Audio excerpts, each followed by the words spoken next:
একটুখানি ভেজলিন দিয়ে নি।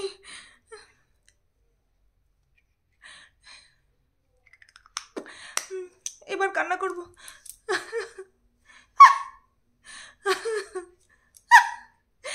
খুব কষ্ট, খুব কষ্ট, খুব কষ্ট হচ্ছে, খুব কষ্ট হচ্ছে, বিশ্বাস করো। ভীষণ ভেতর থেকে ফিল করছি আমি, মারাত্মক কষ্ট হচ্ছে, মারাত্মকভাবে কষ্ট হচ্ছে। জানি না এই ভিডিওটা দেখা অবধি তার ক্যারেক্টার আবার চেঞ্জ হয়ে গেছে কিনা, কারণ আমাকে বলবে, আমি বলবো না, তা তো আর হয় না, তাই না? তো বাস্তবে কি আমি খুব তার দুঃখে দুঃখিত হয়ে রয়েছি, ভীষণ পরিমাণে দুঃখে দুঃখিত হয়ে রয়েছি। কি করব বলো, মানুষ তো, মানুষের দুঃখ দেখলে সেই দুঃখে দুঃখী হওয়াটা তো বড্ড স্বাভাবিক। তো আমিও তার দুঃখে ভীষণভাবে দুঃখিত। এই ভেজলিন লাগিয়ে আমি তার উদ্দেশ্যে একটুখানি সহানুভূতি প্রকাশ করলাম, কারণ এরকম ভিডিও অন করে সে লিপ বাম দেয়, এরকমভাবে ঠোঁটটাকে এরকম করে লিপ বাম দেয়। তাই আজকে আমিও তার পন্থা অবলম্বন করে এই শীতের শেষে একটুখানি ভেজলিন লাগালাম। ঠিক আছে, দেখো ঠোঁটটা চকচক করছে না? চকচক করছে। তো হ্যালো বন্ধুরা, কেমন আছো সবাই? আশা করছি তোমরা সবাই ভালো আছো, আর আমি খুব খারাপ আছি, খুব কষ্টে আছি, বুঝতে পারলে তো?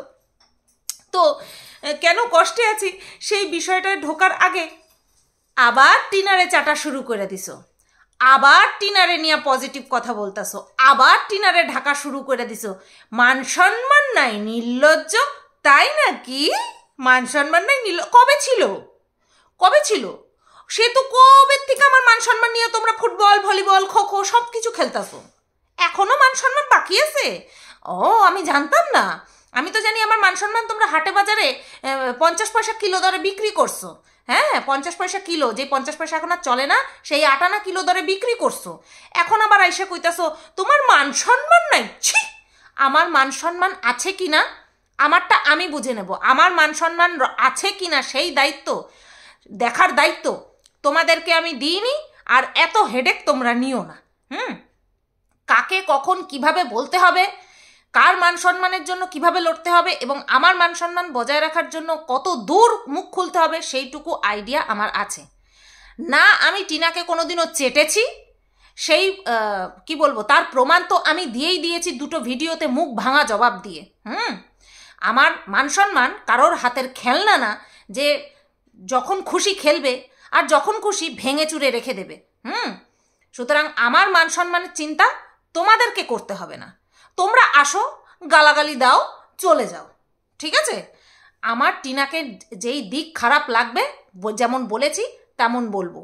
আবার যদি ওকে বিনা কারণে অ্যাটাক করা হয়, নোংরা নোংরা কথা বলা হয়, সেই দিকটাও আমি দেখব, ঠিক আছে? এতে করে যদি তোমরা ভাবো যে আমি চাটছি, হ্যাঁ চাটছি, তোমরা তোমাদের মতন ভেবে নাও, গে যাও। তোমরা তোমাদের মতন ভেবে যদি খুশি থাকো, আত্মাকে যদি খুশি রাখতে পারো, এর থেকে বড় আর কিছু হয় না। ওকে ওকে, আমি কালকে দেখছিলাম, মানে ভিডিওটা যেহেতু তোমরা আগামীকাল পাবে, সেই কারণে আমি কালকে বলছি। দেখছি তো আমি আজকে, টিনাকে চাটা শুরু করে দিয়েছো, তোমরা একটুখানি এসে চেটে যাও, খুব স্বাদ, আসো চেটে যাও, ভীষণ স্বাদ। তো যার জন্য আমি এতক্ষণ এইভাবে কান্না করছি, রিদম সহকারে, যার জন্য আমি কান্না করছি, তার ক্যারেক্টার এই ভিডিওটা দেখা পর্যন্ত সেই মানে যেরকম আমি দেখেছি সেই রকম আছে কি না সেটার আমি মানে গ্যারান্টি পাচ্ছি না, কারণ মুহূর্তে মুহূর্তে চেঞ্জ হয় তো তার ক্যারেক্টার, সেই কারণে। তো সে গতকালকে খুব কষ্ট পেয়েছে, খুব কষ্ট, খুব কষ্ট, খুব ব্যথা হচ্ছিল ওই জায়গাটা, গলার ভেতরে কিছু একটা দলা পাকিয়ে আসছিল, তাই না রে? বুকের বাপাসটা চিনচিন চিনচিন করছিল, তাই না রে? অনেক কিছু বলতে চাচ্ছিলিস কিন্তু পারছিলিস না, তাই না রে? বুঝি বুঝি বুঝি। আচ্ছা, তার আগে একটা কথা বলে নিই তোমাদেরকে। আমাকে কালকে ডাইনি বলেনি, শুটকি বলেনি, ঘোড়ামুখী বলেনি, গামলার দালাল বলেনি, কি বলেছে? সহ ক্রিয়েটার, কো ক্রিয়েটার। শোন, কো ক্রিয়েটার আর সহ ক্রিয়েটার আলাদা না, আলাদা না, একই। কো ক্রিয়েটার সহ ক্রিয়েটার একই। তো আমাকে এটা বলেছে, কে বলেছে তোমরা নিশ্চয়ই বুঝতে পেরেছো। ভাইয়ের জন্মদিনে ডাকেনি, সেই কষ্টে কষ্ট পেয়ে আমাকে দালাল ডাইনি শুটকি বলেনি, আমাকে কো ক্রিয়েটার বলেছে। আর আমি তো বেজায় খুশি, কি বলবো বলো। অ্যাকচুয়ালি এই সমস্ত কন্ট্রোভার্সি ক্রিয়েটাররা যেচে পড়ে নিজেদের চ্যানেলে ভিউজ আনার জন্য আমাকে শত্রু করে রেখেছে। কিছু কিছু শত্রু আছে যারা কিনা আমাকে জানে প্রাণে মানে ধনে সব কিছু দিক থেকে শেষ করে দিতে চায়। আমি বুঝি না যে এরকমভাবে শেষ করে দিলে খাবে কি। ধরো আমি কাউকে নিয়ে ভিডিও করছি, তাই না, এবার তাকে যদি জানে প্রাণে মানে শেষ করে দিই তাহলে আমার কন্টেন্টটা থাকবে কোথা থেকে, আবার আমাকে অন্য কাউকে খুঁজতে হবে। শোনো, একটা জায়গায় মানুষকে ধরে রাখাটা খুব কষ্ট, মানে একটা জায়গার থেকে আরেকটা জায়গায় নিয়ে যাওয়া। হঠাৎ করে কোনো একটা নতুন কন্টেন্ট দর্শকের সামনে তুলে দিলাম, আও জানে না ভাও জানে না, দেখাতে ইন্টারেস্ট পাবে না। আমাকে অনেকেই বলছে এই প্রীতম রিমিকে নিয়ে করতে। আমার দর্শকরা প্রীতম রিমিকে দেখতে চায় না, কারণ আমি নিজেই করতে চাই না, কোনো সময় ভালোবাসি না ওদেরকে নিয়ে করতে। ঠিক সেরকমই আমি কাউকে নিয়ে কন্টেন্ট করছি, কন্টিনিউ বছর 2 ধরে কন্টিনিউ তাকে নিয়ে কন্টেন্ট করছি, তাকে ক্রমাগত ষড়যন্ত্র করছি ভেতরে কি করে তাকে পুরোটা শেষ করে দেওয়া যায়, জানে মানে প্রাণে সব দিক থেকে শেষ করে দেওয়া যায়। তাহলে কিভাবে চলবে? তারা ভরসা রাখে নিজেদের উপর, তারা নাকি খেটে খাবে। তা এখন থেকেই খেটে খানা না, সেই মুরদ এখনো পর্যন্ত হয়নি। তো এখানটায় এই কো ক্রিয়েটার যে কিনা আমাকে কো ক্রিয়েটার বলছে, তাকে অবশ্যই আমিও কো ক্রিয়েটার বলবো, কারণ সে যখন আমাকে কোনো তার কষ্টের সময়টাতে কোনো খারাপ নামে আমাকে ডাকেনি, আমিও তার কষ্টের সময়টাকে তাকে কোনো নোংরা নামে ডেকে তাকে আঘাত করব না, কারণ নোংরা নামটা তারাই প্রথমে আমাকে দেয়, তারপরে আমি ডাকতে বাধ্য হই। তো যাই হোক, আমিও তোকে কো ক্রিয়েটারই বলছি, তোকে একসময় দিদি বলে ডেকেছিলাম। যাই হোক, সেই মানটা তুই রাখতে পারিসনি, সেই কারণে এখন এই সবভাবেই ডাকতে হয়, কিছু করার নেই। তো বন্ধুরা, আমার সাথে যখন টিনার এই যে শর্ট সময়ের জন্য, খুব কম সময়ের জন্য যে একটা ঝামেলা হলো, ভুল বোঝাবুঝি বলো ঝামেলা বলো যাই হয়েছে, তখন এই বিষয়টাকে অনেকেই বলেছে যে আমার ভিউজ কমে গেছে, সেই কারণে আমি নাকি নাটক করছি। টিনার সাথে আমার এই গন্ডগোলটা নাকি নাটক, এরকম কোনো কিছু হয়ইনি। ঠিক আছে, তাহলে আমিও কি বলতে পারি যে এই যে আমার যে কো ক্রিয়েটার, কি বলে ডাকি বলতো তোকে, তুই তো আমাকে কো ক্রিয়েটার বলেছিস। আচ্ছা, ভাইয়ের দিদি, ভাইয়ের পাতানো দিদি, ঠিক আছে, হ্যাঁ, ভাইয়ের পাতানো দিদি, ভাইয়ের সাথে যে মনোমালিন্যটা হয়েছে, যে কষ্ট পেয়েছে, পুরো হৃদয়ের গভীর অন্তঃস্থল থেকে যে কষ্টটা হয়েছে, সেই কষ্টটা যে নাটক না, সেইটা কে বলবে? এইটা যে এই যে ভাইয়ের যে দিদির ভিউজ কমে যাওয়ার কারণে নাটক করেনি, সেইটার গ্যারান্টি কে দেবে? যেই দেখলো যে আমার সাথে টিনার ঝামেলাটা করে আমি যে ভিডিও করেছি তখন আমার ভিউজটা আপ হয়েছে, সেটা দেখে এই ভাই আর দিদি যে মিলে ষড়যন্ত্র করে নাটক করছে না, তার গ্যারান্টি কে নেবে? কে নেবে? তার গ্যারান্টি কে নেবে? হতেই পারে ভেতরে ভেতরে ঠিক জন্মদিন উইশ করেছে, ভেতরে ভেতরে দিদিকেই হয়তো আগে ভাই ফোন করেছে, কিন্তু এই ওদের বাড়িতে না গিয়ে এই বিষয়টা আমাদেরকে কন্টেন্ট আকারে তুলে ধরেছে। হতেই তো পারে, তাই না? না, আমি সেটা ভাববো না। কেন বলো তো? কারণ আমি আজ পর্যন্ত আমার রাগ, ভালোবাসা, কষ্ট, যেই সমস্ত ইমোশনস তোমাদের মানে সামনে ভিডিওর মাধ্যমে শেয়ার করেছি, একটাও মিথ্যে ছিল না, একটাও মিথ্যে ছিল না। হ্যাঁ, আমি কষ্ট পেয়েছিলাম, অবশ্যই কষ্ট পেয়েছি। আমি রাত্রেবেলা ঘুমাতে পারিনি, যে এইরকমভাবে আমাকে অপমানিত করলো, আমি ঘুমাতে পারিনি সারা রাত। ঠিক আছে, তো আমি যেখানে নাটক করিনি সেখানে আমিও ও নাটক করেছে সেটা আমি বলবো না। ও যে নাটক করেছে সেটা আমি একদমই মনে করছি না, কারণ একটা কথা আছে না, যে যেমন সে জগৎ দেখে তেমন। তো আমার সঙ্গেও যেটা হয়েছে আমি সত্যি সত্যি সেটা তোমাদের সামনে জাহির করেছি, আর আমিও ধরে নিচ্ছি যে এই ভাই আর দিদির মধ্যে এই জন্মদিন নিয়ে যেই বিষয়টা দিদি আর কি তুলে ধরেছে সেটা সত্যি।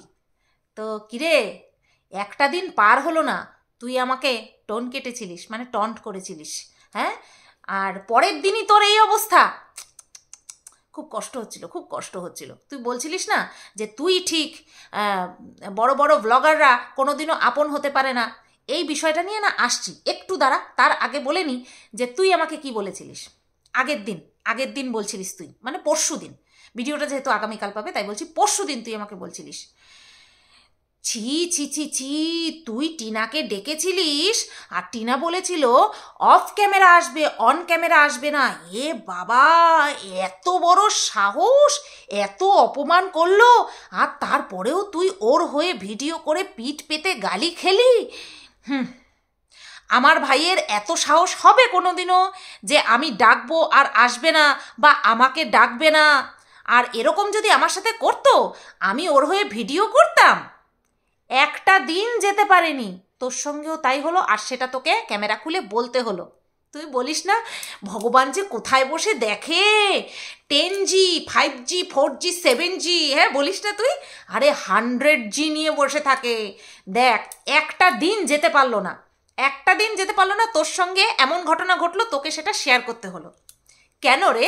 কেন কেন কেন কেন কেন কেন সব কিছুতে তোকে ডাকতে হবে কেন রে? কেন? ভাই তো, ভাই তো নাই হতে পারে, নাই ডাকতে পারে। সে তো এরকম কোনো কিছু বড়সড় আয়োজন করেনি যে তোকে ডাকতেই হবে। কিন্তু না, কোথাও একটা আশা ছিল তোর মনে যে যাই খেয়েছে, যাই করেছে, বড় আয়োজনের দরকার নেই, আমাকে ভুলে গেল। কঠিন সময়গুলিতে আমি ছিলাম আর আমাকে ভুলে গেল। ঠিক এরকমটাই আমারও ফিল হয়েছে, আর আমি সারা রাত ঠিক মতন ঘুমাতে পারিনি। যে কঠিন সময়ে কন্ট্রোভার্সি ক্রিয়েটারদের মধ্যে একমাত্র আমি সবার প্রথমে পাশে দাঁড়িয়েছিলাম, আর আমাকে দিদিভাইয়ের জায়গায় কন্ট্রোভার্সি ক্রিয়েটার বলতে পারলো। সে যে আমার সাথে কথা বলছে না সেটা সবার সামনে জাহির করলো। কি কষ্ট যে হয়েছিল, মানে নিজেকে আমাকে যে অপমান করেছে সেই জন্য আমার কষ্ট হচ্ছিল। দেখ, তোরও হলো না? তা বলছি কি, ভাই তো, ভাইয়ের সাথে তো এত মনোমালিন্য করলে চলে না, তাই না? ভাই তো, কিরে ভাই তো, আচ্ছা ভাই, ভাই একটুখানি একটা বার গন্ডগোল করেছে, বাদ বাকি সব কিছুতে তোকে সঙ্গে নিয়ে যায়, সব কিছুতে তোকে সঙ্গে নিয়ে যায়। আর একটা বার তুই এই বিষয়টাকে ইগনোর করতে পারলি না? ভাবা যায় না, ভাবা যায় না, ইগনোর করতে পারলি না। তুই তো কোথায় ওর দীর্ঘায়ু কামনা করবি, ভাইয়ের দীর্ঘায়ু কামনা করবি, তারপরে হচ্ছে উজ্জ্বল ভবিষ্যতের কামনা করবি, আশীর্বাদ দিবি, তাই না? তুই অভিযোগের পিটারা নিয়ে বসলি। খুব কষ্ট হয়েছিস না? খুব কষ্ট হয়েছিস, বুঝতে পেরেছি। দেখ, টিনা এখানে যায় ওখানে যায়, ঘোরে খায়, আমার কোনো সময় একবারের জন্য মনে হয়নি টিনা কেন আমাকে ডাকলো না। এতদিন, এত মাস হয়ে গেছে ওকে নিয়ে আমি ভিডিও করছি, টিনা কেন একবার আমাদের বাড়িতে আসলো না? কেন আমাকে তাদের বাড়িতে ডাকলো না? কেন একসাথে আমার সাথে স্ক্রিন শেয়ার করলো না? কত আমার চ্যানেলটা গ্রো করতো, তাই না? একবারও মনে হয়নি। হ্যাঁ, কথোপকথন হয়েছিল যখন ও বলেছিল যে ও অফ ক্যামেরা আসবে, তখন আমি বলেছিলাম না, চোরের মতন আমি দেখা করব না, যদি দেখা করার হয় আমরা দুজনেই ডিজিটাল ক্রিয়েটার, অবশ্যই ক্যামেরা খুলে দেখা করব, এটা আমি বলেছিলাম। তাই বলে আমি মাইন্ড করিনি। পরের দিনও আমাদের মধ্যে কথা হয়েছে, কোনো রকম কোনো মাইন্ড করিনি। আসলে এক্সপেকটেশন, বুঝতে পেরেছিস তো, মানে আশা, এই আশা নিজের কাছ থেকেই রাখা ভালো। মানে আমার যা আশা থাকবে আমি যদি পূরণ করতে পারি, বেশ, তাহলে তুমি আশা করো, সেই স্বপ্নটা দেখো। কিন্তু তোমার একটা আশা অন্যের মারফত তোমার পূরণ হবে, সেই আশা না রাখাই ভালো। আর অ্যাটাচমেন্ট, এই জিনিসটা বড্ড খারাপ, বিশেষ করে এই মানে কি বলবো, সোশ্যাল মিডিয়াতে অ্যাটাচমেন্ট বলে কিছু হয় না। তাও তো বলবো, তোর ভাই তোকে অনেক মানে কি বলবো, প্রাধান্য দিয়েছে, অনেক প্রাধান্য দিয়েছে। সে তার ভিডিওতে তোকে যেইভাবে শো করেছে, কোনো ব্লগারকেই এতটা মূল্য দেবে না, এতটা প্রাধান্য দেবে না। তুই কন্ট্রোভার্সি ক্রিয়েটার হয়ে একটা ব্লগারের ভিডিওতে, তারপরে হচ্ছে তার লাইফে, তার পরিবারে, তার ভিউয়ার্সদের কাছে যেই প্রাধান্য পেয়েছিস, কেউ পায়নি, আজ পর্যন্ত কেউ পায়নি। আর একটা মাত্র দিন সেটা তুই উপেক্ষা করতে পারলি না, তোকে ক্যামেরা খুলে বলতে বসতে হলো। এটাও সম্পর্ক? তুই বলেছিলিস না তোদের মধ্যে কোনো স্বার্থের সম্পর্ক নেই, তাহলে এটা কি? এটা তাহলে কি? একটা দিন তুই ইগনোর করতে পারলি না, ফোন করে জানিয়ে দিলেই তো হতো। সবসময় কি যেতে হয়? সবসময় কি যাওয়া লাগে? তুই চেয়েছিলিস আমি যাই বা না যাই আমাকে একবার বলতে পারতো। বলা যায় তাদের মানসিক পরিস্থিতি হয়তো ঠিক ছিল না, নতুবা তোর ভাই যেখানে যাবে তোকে নেবেই নেবে। আমরা অবাক হয়ে যাই যদি কোথাও তোর ভাই যায়, তুই যদি, তোর প্রেজেন্স সেখানে যদি না থাকে, আমরা অবাক হয়ে যাই, কি ব্যাপার, তোকে নিল না, দিদিকে নিল না, আমরা অবাক হয়ে যাই। কারণ তোর ভাইয়ের সাথে তোকে দেখতে দেখতে আমরা অভ্যস্ত হয়ে গেছি। এই একটা দিন তোকে ডাকেনি, সেটা নিয়ে ক্যামেরা খুলে না বললেই পারতিস। আমাকে তো অপমানিত করেছে, তোকে, তোর মান সম্মান তো সবসময় বাড়িয়ে গেছে। লাইভ খোলার আগে পর্যন্ত তোকে ফোন করে, তোকে সে কতখানি প্রায়োরিটি দেয়, তাই না? কিচ্ছু মনে করিস না, ও একটা দিন ওরকম ভুল হতেই পারে। শোন, এখন হয়তো তার লাইফে বিশেষ কেউ এসেছে, হ্যাঁ, সেই কারণে হয়তো তোর গুরুত্বটা একটুখানি কমে গেছে। তো তুই তো দিদি, তো তোর গুরুত্ব দিদির জায়গায় ঠিক থাকবে, ঠিক থাকবে, তুই অত চিন্তা করিস না।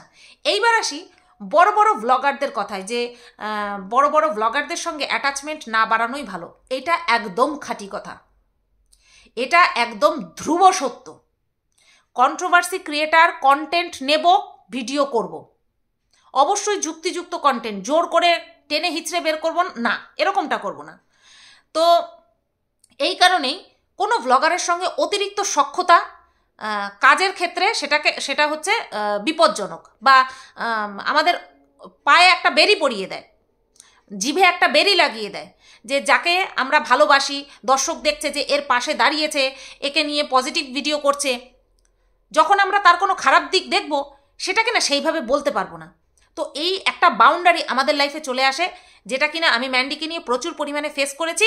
সেই কারণে আমি টিনাকে নিয়ে সেইভাবেই নিজেকে তৈরি করে নিয়েছি, যে টিনাকে অবশ্যই ভালোবাসি, কেন ভালোবাসবো না, অবশ্যই ভালোবাসি। বুক দিয়ে আগলে রেখে সমস্ত ডিসিশন ওকে অফ ক্যামেরা অন ক্যামেরা দুইভাবেই দিয়েছি, ঠিক আছে? তারপরে যেটা ভুল দেখেছি সেটাও বলেছি, কেন বলবো না? তো এমন জায়গা আমি তৈরিই করব না যেখানে আমার জিভকে আমাকে বেঁধে রাখতে হবে, না, অবশ্যই বলার মধ্যে ধরন থাকতে হবে। আমি ফন্দীপকে নিয়েও খুব ভালোভাবে বলতাম, কিন্তু আমাকে যেইভাবে রাস্তার কুকুর নোংরা দেখলেই ঝাঁপিয়ে পড়ে, দালাল, তারপরে পরকীয়ার মতো নোংরা জিনিসকে আমি সাপোর্ট করি, এইভাবে আমাকে আক্রমণ করেছিল ফন্দীপ তার ভিডিওতে। সেই কারণেই আমিও তাকে কটাক্ষ করে ভিডিও করেছিলাম। যদি আমাকে নিয়ে সে এই ধরনের নোংরা কথা না বলতো, তাহলে আমারও কোনো প্রয়োজন ছিল না তাকে নিয়ে নোংরাভাবে অ্যাটাক করার। আমি তো প্রথম দিকে তার ছবিও লাগাতাম, ছবি লাগিয়ে ভিডিও করতাম, কারণ আমার মনের মধ্যে তো তাকে হার্ট করা বা তাকে নিয়ে নোংরা কথা বলার কোনো দরকারই ছিল না। কিন্তু সে সেই বিষয়টা সহ্য করতে পারেনি, কেন তাকে নিয়ে আমি নেগেটিভ বলছি, কেন তার বউকে আমি সাপোর্ট করছি, এটাই আমার ব্যক্তিগত ব্যাপার, আমি কাকে সাপোর্ট করব না করব। তোমরা সোশ্যাল করেছো তোমাদের বিষয়টা, ব্যাস, সেখান থেকে আমি যাকে ইচ্ছে সাপোর্ট করব, সেটা আমাকে কেউ বলে দিতে পারে না, তাই না? তো এটা একদমই সত্যি কথা, কারোর সাথে অ্যাটাচমেন্ট এমন লেভেলে নিয়ে যাওয়া উচিত না যেখানে কিনা আমার মত মারা যায়, আমার মতকে মেরে তারপরে আমাকে তেল দিয়ে ভিডিও করতে হয়। এই জিনিসটা আমি ওই ম্যান্ডির আমলেই ছেড়ে দিয়ে এসেছি, আর জীবনে কোনোদিনও হবে না। আমি সারা জীবনে কোনোদিনও আক্ষেপ করব না যদি টিনার সাথে আমার কোনোদিন দেখা না হয়, কোনোদিনও আমি আক্ষেপ করব না, ঠিক আছে? হ্যাঁ, বাড়ি যদি কাছে থাকতো তাহলে হয়তো ভুলে ভবিষ্যতে হয়তো যেতে পারতাম, হয়তো যেতাম, কিন্তু এতই দূর যে না। একবার ম্যান্ডির কাছে যাওয়ার সময় আমি ট্রেন থেকে নামার সময় পড়ে গেছিলাম, আমার কপাল ভালো যে আমার কোনো বড়সড় দুর্ঘটনা ঘটেনি। ওইখান থেকে আমি নিজেকে কন্ট্রোল করি যে না, এত আমার দরকার নেই, যতটুকু দেখবো ততটুকু।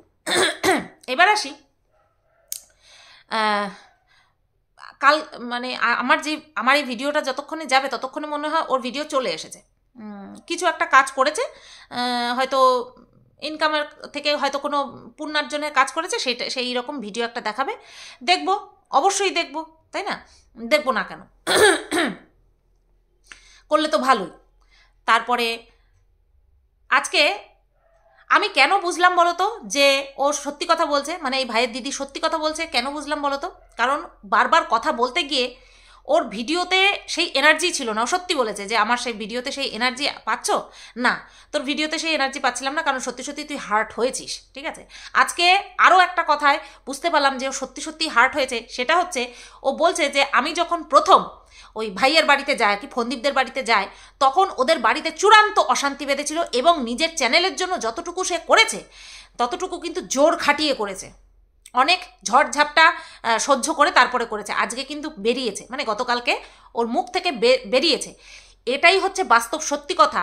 একটা মহিলাকে, বিশেষ করে বিবাহিত মহিলাকে ঘর থেকে বেরিয়ে একটু দূরে যেতে গেলে, সে তার কাজের সূত্রেই হোক বা মজার খাতিরেই হোক, টাইম পাসের জন্যই হোক, বেরোতে গেলে হাজার একটা কৈফিয়ত দিয়ে বেরোতে হয়। এই তো বললো যে ওর স্বামী মুখ ভার করে থাকতো, ঘরে অশান্তি হতো, ঠিক আছে, কিন্তু তা সত্ত্বেও বেরিয়েছে। তারপরে যখন আস্তে আস্তে ওর চ্যানেলটা যখন 30,000 সাবস্ক্রাইবার গেইন করলো, তখন ওর বাড়িতে একটা আলাদা উল্লাস আমি লক্ষ্য করেছিলাম, সাকসেসের একটা আস্বাদ বাড়ির লোকজনও নিয়েছে। তারপরে আমি বলি, তোকে একটা প্রশ্ন জিজ্ঞাসা করি, তোর বর যদি রাগই করবে, যে তুই যে বেরোচ্ছিস বাড়ির থেকে রাগই করবে, তাহলে তারাপীঠে গিয়ে তুই কি করে এক রাত কাটিয়েছিলিস? তোর বাড়ির লোকজন কেউ ছিল না, তুই কি করে তারাপীঠে গিয়ে একটা রাত কাটিয়ে এসেছিলিস? তাও তোর বরের শরীর খারাপের খবর পেয়েছিস, ফলস খবর একটা পেয়েছিস, তাই দৌড়ে তুই বাড়ি চলে এসেছিস। তুই কি করে রাত কাটিয়েছিলিস? তুই একবার দুবার না, হাজারো বার তুই ওই ফন্দীপের বাড়িতে গেছিলিস। কি করে গেছিলিস? তখন তোর বর সব কিছু মেনে নিয়েছিল, তখন অসুবিধা হচ্ছিল না। তুই যেইভাবে গেছিস, এরকমভাবে কোনো একটা ক্রিয়েটার, সে ব্লগার হোক বা কন্ট্রোভার্সি ক্রিয়েটার হোয়াট এভার, কেউ কারোর বাড়িতে এতবার যায়নি, এতবার কিন্তু যায়নি, ঠিক আছে? তো তুই অনেক কিছু পেয়েছিস, তোর এই ভাইয়ের দৌলতে তুই অনেক কিছু পেয়েছিস, নগদ অর্থ, প্রচুর পরিমাণে গিফট, সবচেয়ে বড় কথা তুই নিজের মুখে বললি যে যারা কিনা একটা জায়গায় রয়েছে, মানে ভিউয়ার্সদের, রেপুটেড ভিউয়ার্স, তাদের কাছে তুই ভালোবাসা পেয়েছিস। তাহলে কার দৌলতে পেয়েছিস? তোর এই ভাইয়ের দৌলতে পেয়েছিস। আজকে তোর ভাই একটা মিস্টেক, একটা, আর তুই ক্যামেরা খুলে বসে পড়লি। এ কেমন ভালোবাসা, হ্যাঁ, এ কেমন ভালোবাসা! আমাকে তো সোশ্যাল মিডিয়ায় ছোট করেছে, তারপরে আমি মুখ খুলেছি। আর আমাদের মধ্যে যে কত কথোপকথন হয়েছে, অত গায়েই লাগাইনি। এ তো সেই দিন আমি বললাম যে অফ ক্যামেরা দেখা করবে বলেছে, আমি বলেছি না, অফ ক্যামেরা দেখা হবে না, যা হবে অন ক্যামেরা হবে। আর যেদিন তুই পারবি অন ক্যামেরা দেখা করতে, সেই দিন হবে। সেই দিন যদি জীবনে কোনো দিন নাও আসে, তাও আমার কোনো আপত্তি নেই, কোনো আপত্তি নেই। যত বেশি অ্যাটাচমেন্ট, তত বেশি বিপদ। সে মানসিকভাবেও হতে পারে বিপদ, সে সোশ্যালিও হতে পারে বিপদ। সুতরাং যত দূরত্ব বজায় রাখা যায়, সম্পর্ক তত বেশি ভালো থাকে।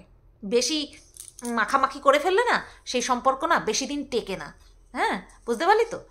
তো যাই হোক, তুই যে আমার মতটাকে সহমত জানিয়েছিস, যে আগে নিজের আত্মসম্মান, তারপরে সব কিছু, হাম খুশ হুয়া, হাম খুশ হুয়ে, হাম বহুত খুশ হুয়ে। এরকমভাবেই দেখবি আমার অনেক কথাতেই তুই সহমত জানাবি। কারণ আমি যেটা করি না, মন এবং মাথা দুটোকে একসাথে মিলিয়ে করি। সেখানে কোনো চক্রান্ত থাকে না, সেখানে কাউকে অকারণে ফাঁসানো থাকে না, এই সমস্ত থাকে না, অকারণে ছোট করা এই সমস্ত থাকে না। যা করি বাই হার্ট করি, তার সাথে বুদ্ধিটাও কাজে লাগিয়ে করি। এই কারণে আমার কথাগুলো একটু দেরি লাগে বুঝতে, কিন্তু ঠিক বুঝতে পারে। ভালো লেগেছে এই যে তুই দালাল, ডাইনি, শুটকি এই সমস্ত নামে আমাকে ডাকিসনি, সত্যিই ভালো লেগেছে। একটা সময় তুই আমাকে নিয়ে নেগেটিভ ভিডিও করতিস, আমি ফিরেও তাকাতাম না। তারপরে একটা সময় গিয়ে তোর মেয়েকে কেন্দ্র করে সম্পর্কটা ভালো হয়। তারপরে হঠাৎ করে একটা মিসআন্ডারস্ট্যান্ডিং, যেটা কিনা আমাদের মধ্যে ক্রিয়েট করানো হয়েছে, বা তুই নিজে ভুল বুঝেছিস আমি জানি না, যেটা কিনা তোর ওই লিগ্যাল নোটিশ নিয়ে হয়েছিল, সেটা আমি একটা সাধারণভাবেই করেছিলাম। তোর মনে হয়েছিল যে আমি আমার চ্যানেলে ভিউজ বাড়ানোর জন্য করেছি। যে খেটে খাওয়ার মুরদ রাখে না, তোকে একটা কথা বলি, যে খেটে খাওয়ার মুরদ রাখে, সে কখনো ফন্দি ফিকির করে ভিউজ কামানোর কথা ভাববেও না, ঠিক আছে? ফন্দি ফিকির অন্তত আমার করা লাগে না। আমি খেটে খাওয়ার মতন ক্ষমতা রাখি। দেখিস তো দিনে 3টে ভিডিও, তুই তো দিনে এখন একটা ভিডিও দিচ্ছিস, কোনো সময়ে 2টো। তাও তো তোর ঘরে 2 কাজের লোক রয়েছে, তোকে কিচ্ছু করতে হয় না, না রান্না করতে হয়, না ঘর মোছা, বাসন মাজা, আদার্স কাজ করতে হয়, আমাকে সব করতে হয়। 2জন মানুষ, তাতে কি রান্নাবান্না করতে হয় না? প্রত্যেক দিন করতে হয়। তারপরেও আমি 4টে ভিডিও করি। তাহলে ভেবে দেখ, আমাকে কাউকে দাবিয়ে তার কন্টেন্ট নিজের থেকে ছেড়ে ভিউজ কামাতে হবে, এত দুর্দিন আমার কোনো সময় আসেনি। তুই ওই বিষয়টাকে ভুল বুঝে নিজের মনের মধ্যে গুটলি পাকিয়েছিস। এছাড়াও ওই গ্রুপটার মধ্যে এমন অনেক শকুনি ছিল যারা কিনা বিষ ঢালতে ওস্তাদ, তারা হয়তো ঢেলেছে তোর কানে। আর আমার পুরাতন অ্যান্টি ক্রিয়েটাররা তো সুযোগের অপেক্ষায় থাকে, তোকে তেল দিয়ে একেবারে ঘুরিয়ে দিয়েছে। নতুবা যারা কিনা তোকে কিমাবেশ্যা বলতো, তাদেরকে তুই বহিন বলিস, তাদের সঙ্গে তুই চলাচল করিস, একসঙ্গে কথা বলিস। বুঝতে পেরেছিস? আমি কোনো সময় কাউকে নিজের থেকে শত্রু বানাইনি। তোরা আমাকে শত্রু বানিয়েছিস, আমাকে দিনের পর দিন বিক্রি করেছিস। বুঝতে পারলি? এই কথাটা হয়তো তোর একদিন মাথায় থাকবে, দ্বিতীয় দিন তুই আবার আমাকে বলতে বসে পড়বি। তাই এখানে কাউকে কখনো কোনো সময় ভরসা নাই, কোনো সময় ভরসা নয়। নিজে যেরকম দেখছো সেরকমভাবে ভিডিও করো। নিজে দেখে তুমি যেটা বুঝছো সেটা যদি পরবর্তীতে ভুলও প্রমাণিত হয়, তাও তুমি বলতে পারবা যে না আমি এটা দেখেছিলাম, এটার পরিপ্রেক্ষিতে এটা বলেছিলাম। এটা যে এরকম নয় ওরকম, সেটা আমি জানবো কি করে? কারণ ভিডিওতে তো আমি এরকম দেখেছি। ভিডিও তো ভিডিও হবে, সেটা দেখার পরে যদি আমার মতামত দুবার চেঞ্জ করতে হয়, কেন 1000 বার চেঞ্জ করতে হয়, করবো, তাতে অসুবিধা নেই তো। আমার ভেতর থেকে কোনো কিছু জেনে বা অনুমান করে কোনো কিছু বলার দরকার নেই, তাই না? এখানে তো আমি যা দেখছি সবাই তাই দেখছে। যাই হোক, হ্যাঁ, এত কষ্ট পাসটা ভাই, ঠিক তোকে মলম লাগিয়ে একটা ভিডিও ঠিক করে দেবে, তুই এত কষ্ট পাস না। কারণ ঝড়ঝাপটা তুই সব বুক পেতে পিঠ পেতে নিয়েছিলিস তো, তোকে ভুলবে না। ঠিক যেমন টিনা আমার সাথে তার সম্পর্কটাকে ঠিক করে নিয়েছে, ঠিক তেমনি তোর সঙ্গেও ঠিক করে নেবে। বুঝতে পারলি তো? তবে হ্যাঁ, ফারাক আছে, আমি টিনাকে নিয়ে বুক চিতিয়ে বলতে পারি ওর নেগেটিভ দিকটা, তুই বলতে পারিস না, এটাই হচ্ছে ফারাক। ঠিক আছে? তো চলো, সবাই ভালো থেকো, সুস্থ থেকো, টাটা। আজকের এই ভিডিওটা আমি পুরো তোকে ডেডিকেট করে দিলাম।